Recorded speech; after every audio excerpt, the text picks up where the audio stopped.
It's July 4th weekend, and if you live in the hood, either you think it's gunshots or it's fireworks. That's for you to decide.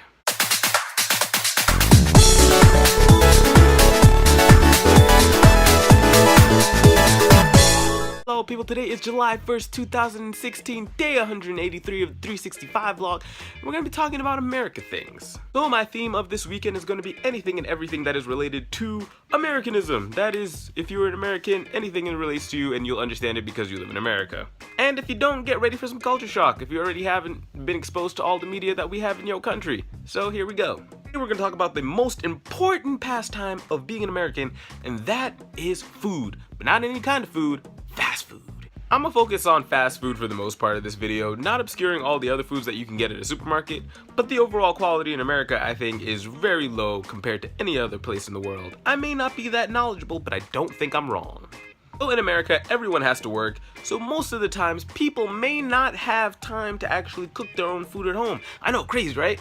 But most of the places that we do go to are fast food establishments that vary in the thousands, but I'm gonna break down some of the most important ones that we all pay tribute to every day. We all know our big chains, right? So there's Burger King, McDonald's, Wendy's, White Castle. We can run down the list of those like big franchises that like span on the East and West Coast, maybe Popeyes. But then like you get a little bit of differences when you go to the West Coast, and you get differences when you go to the East Coast, where you see places that you wouldn't normally see. And that's where like the breakdown of like the other fast food shit goes down. Because I'm a fucking recluse, I actually don't know about any of the other fast food places, but I'll only talk about the ones that are specific to the Northeast, because that's where I live.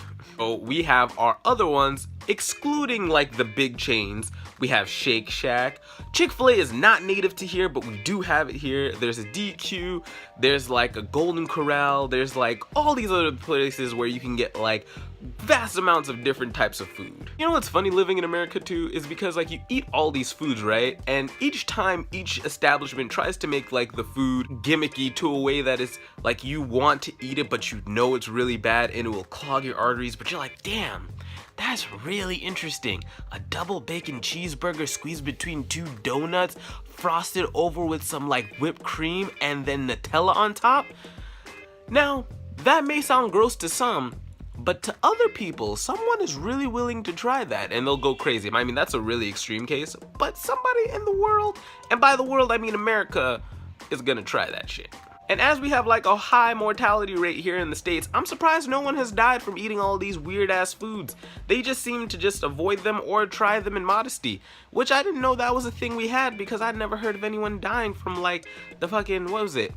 Not the Luther, it was something from KFC that they had, the Double Down. The Double Down was the burger, and it was two fried chickens in between like bacon and cheese. There was no bun, because why use bread and add calories when you could just have the fried breaded chicken?